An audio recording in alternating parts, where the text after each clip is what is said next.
आइए आज के वीडियो में हम लोग देखते हैं एक बहुत ही शानदार टॉपिक जो कि इंटर क्लास फिजिक्स से रिलेटेड है। आपके यूपी बोर्ड एग्जामिनेशन में इस लेसन से दोस्तों क्वेश्चन बहुत ज़्यादा पूछे जाते हैं। मैं आपको बता दूं लेसन क्या है, विवर्तन है। अब इसमें आज हमने जो शामिल किया है टॉपिक वो बहुत शानदार है। जैसा आप लोग देख सकते हैं, प्रकाशिक यंत्रों की विभेदन क्षमता क्या होती है, इसके लिए विभेदन क्षमता की अवधारणा, कॉन्सेप्ट ऑफ रिसॉल्विंग पावर, इसको आज के इस क्लास में हम लोग बेसिकली समझने वाले हैं।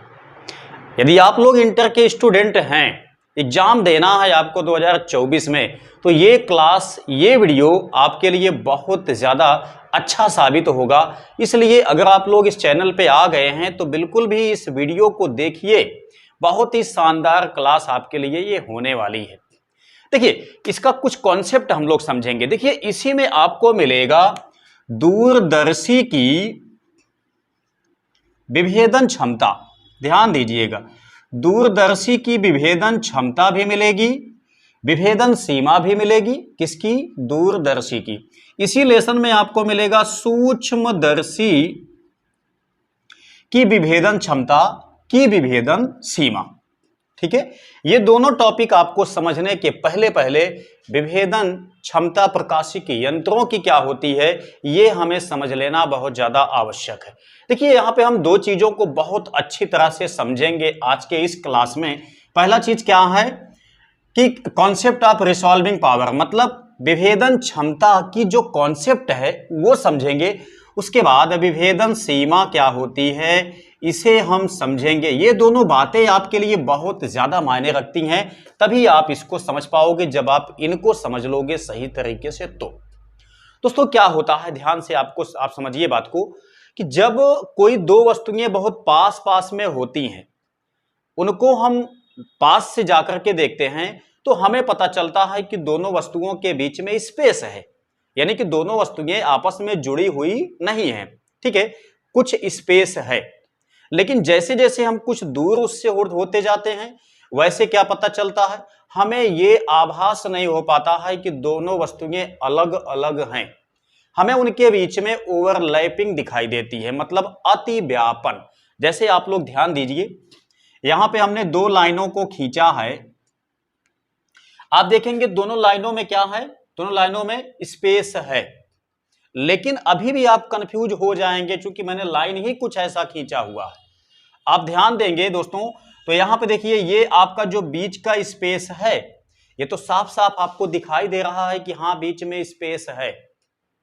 लेकिन यहां के सिरे को आप ध्यान से समझिए, देखिए कि क्या यहां निचले वाले हिस्से में भी स्पेस है, इस वाले हिस्से में स्पेस है।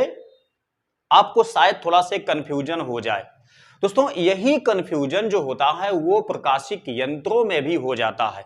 प्रकाशिक यंत्र का मतलब ये हुआ, जैसे दूरबीन हो गया, मतलब दूरदर्शी हो गया, सूक्ष्मदर्शी हो गया। दोस्तों ये सभी कहलाते हैं ऑप्टिकल इंस्ट्रूमेंट, प्रकाशिक यंत्र कहलाते हैं। तो प्रकाशिक यंत्र का काम होता है कि वह दो वस्तुओं को अलग अलग उनके बड़े बड़े प्रतिबिंबों में दिखाए। लेकिन दोस्तों यहां पे बात यह होती है कि जब दो वस्तुएं बहुत ज्यादा निकट होती हैं, बहुत पास पास में होती हैं, तो हमें नजदीक से तो वो आपकी अलग अलग दिखाई देती हैं। लेकिन जैसे जैसे हम दूरी बढ़ाते जाते हैं अपना, वैसे वैसे वो काफी समीप होती चली जाती हैं। लास्ट में कुछ दूर जाने के बाद हमें ऐसा आभास होता है कि दोनों वस्तुएं जो होती हैं काफी पास पास में होती हैं। ठीक है, ऐसे ही आप एक एग्जाम्पल को ले लीजिए, बात को समझिएगा। एक एग्जाम्पल को ले लीजिए, अभी हम सारी चीजों को यहां पे क्लियरफाई करने वाले हैं। दोस्तों आप कोई एक प्रैक्टिकल ले लीजिए, जैसे कि मान लेते हैं आप एक दीवार में एक सफेद पेज आप चिपका दीजिए। उसके बाद इसमें हम ब्लैक स्याही से पतली पतली पास पास में कुछ रेखाओं को हम खींचेंगे। ठीक है, इन्हीं रेखाओं को हम दीवार के पास में जाकर के देखेंगे तो हमें ये रेखाएं पृथक आभास होंगी, बिल्कुल साफ साफ दिखाई देंगी कि ये रेखाएं दूर, मतलब अलग अलग हैं। लेकिन जब हम दीवार से हटते जाएंगे हटते जाएंगे हटते जाएंगे तो काफी दूर जाने के पश्चात एक सिचुएशन ऐसा आएगी जहां से कि आप लोगों को ये लाइनें अलग अलग नहीं दिखाई देंगी, बल्कि जुड़ी हुई दिखाई देने लगेंगी। तो ध्यान दीजिएगा, दोनों लाइनों के बीच का वह स्पेस, कम से कम वह स्पेस जिसको कोई प्रकाशिक यंत्र आसानी से अलग अलग देख सके, आसानी से विभेद कर सके, वही दोस्तों दूरी जो होती है वो कहलाती है विभेदन सीमा। ठीक है, मतलब दोनों वस्तुओं के बीच का कम से कम वह स्पेस जिसे कोई प्रकाशिक यंत्र अलग अलग तरीके से देख सके, यह बताने में स्पष्ट हो सके कि वो अलग अलग है। ठीक है, वही कहलाती है क्या चीज? विभेदन सीमा। अब दोस्तों उस यंत्र द्वारा अलग अलग विभेद करने की क्षमता ही कहलाती है क्या चीज? विभेदन क्षमता, यानी प्रकाशिक यंत्र की विभेदन क्षमता।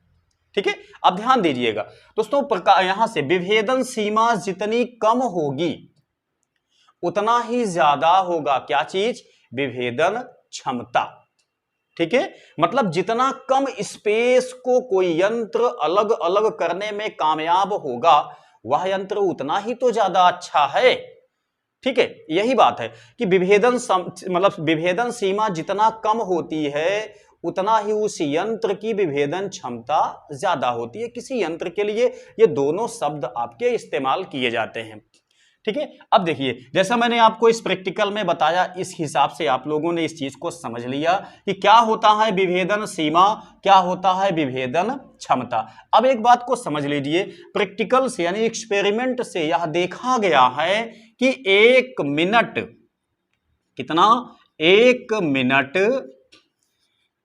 का जो कोण बनता है, यानी कि दो वस्तुओं के बीच में 1 मिनट का जो कोण बनता है, इतना तक कोई भी प्रकाशिक यंत्र आसानी से देख सकता है, इससे कम को नहीं देख सकता है। फिर ऐसी सिचुएशन में वह वस्तु उसे ओवरलैपिंग आभास होगी, मतलब अतिव्यापन। अतिव्यापन का मतलब जैसा हमने यहाँ पे दिखाया था कि ये पास पास में यहाँ पे देखने के बाद एक दूसरे से जुड़ी हुई आभास होती हैं, मतलब ये नहीं पता चलता है कि यहाँ पे 2 लाइनें हैं, हमें आभास होता है कि यहाँ पे केवल 1 लाइन है। ठीक है, उसे कहा जाता है ओवरलैपिंग। जैसे मैंने आपको प्रैक्टिकल में बताया ये वाला है, जैसे जैसे हम इससे दूर होते जाएंगे वैसे वैसे क्या होगा, ये जो रेखाएं हमको अलग अलग दिखाई दे रही हैं, दूर होने के बाद ये रेखाएं आपस में जुड़ी हुई आभास होने लगेंगी। ठीक है, तो यही होता है दोस्तों क्या चीज? विभेदन सीमा, और यही होता है विभेदन क्षमता। ये मेन कॉन्सेप्ट है। आपकी आंख भी दोस्तों एक टाइप का देखा जाए तो ऑप्टिकल इंस्ट्रूमेंट है, क्योंकि आपकी आंख में क्या लगा है? लेंस लगा है। अब बात को समझिएगा, 2 बातें और भी बताऊंगा मैं अभी, यहाँ पे बहुत काम की हैं। आपकी आंख में दोस्तों क्या लगा है? लेंस लगा है। जो लेंस लगा होता है दोस्तों उसका अपवर्तनांक होता है 1.44। ठीक है, उसके पहले हम लोग जानते हैं लेंस के पहले जलीय द्रव होता है, लेंस के बाद क्या होता है? कांचाभ द्रव होता है। जलीय द्रव का अपवर्तनांक 1.336, कांचाभ द्रव का अपवर्तनांक 1.336। ये 3 टाइप के अपवर्तनांक आपके देखा जाए तो होते हैं। आगे जलीय द्रव, उसके बाद लेंस, उसके बाद क्या होता है? कांच द्रव, उसके बाद होता है रेटिना। ठीक है, तो एक तरीके का देखा जाए तो ये भी आपका क्या है? एक प्रकाशिक यंत्र है जिसमें 2 टाइप के आपके लेंस लगे होते हैं, यानी कि द्विफोकसी होता है। उत्तल लेंस की भांति भी आपका लेंस व्यवहार करता है, अवतल की भांति भी बिहेव करता है आपकी आंख का लेंस। तो दोस्तों आंख से भी हम किसी चीज को देखते हैं ना, तो उसकी भी एक सीमा होती है, उसकी भी एक विभेदन क्षमता होती है। अगर वस्तुएं बहुत ज्यादा पास पास में हैं तो उसे हमारी आंखें विभेद नहीं कर पाती हैं कि ये अलग अलग हैं। ठीक है, और जितना कम दूरी को विभेद करने में सक्षम हो जाती हैं उसी को हम कहते हैं क्या चीज? लेंस की विभेदन क्षमता। ठीक है, अब हम देखिए ये दो चीजें आपकी जो है दोस्तों ये बहुत ज्यादा मोस्ट हैं, आपके एग्जाम में काफी ज्यादा पूछी जाती हैं, जो कि थ्योरेटिकल आपको बताना पड़ता है। सो मैंने आपको यहाँ पे बताने की कोशिश किया। नेक्स्ट क्लास में दोस्तों हम यहाँ पे समझेंगे दूरदर्शी की विभेदन क्षमता, विभेदन सीमा, सूक्ष्मदर्शी की विभेदन क्षमता, विभेदन सीमा। तो ये एक छोटा सा क्लास था लेकिन बहुत ही मोस्ट था। विवर्तन का क्लास मैंने लिया हुआ है, बहुत ही शानदार क्लास है, आप लोग जाकर के देख सकते हैं।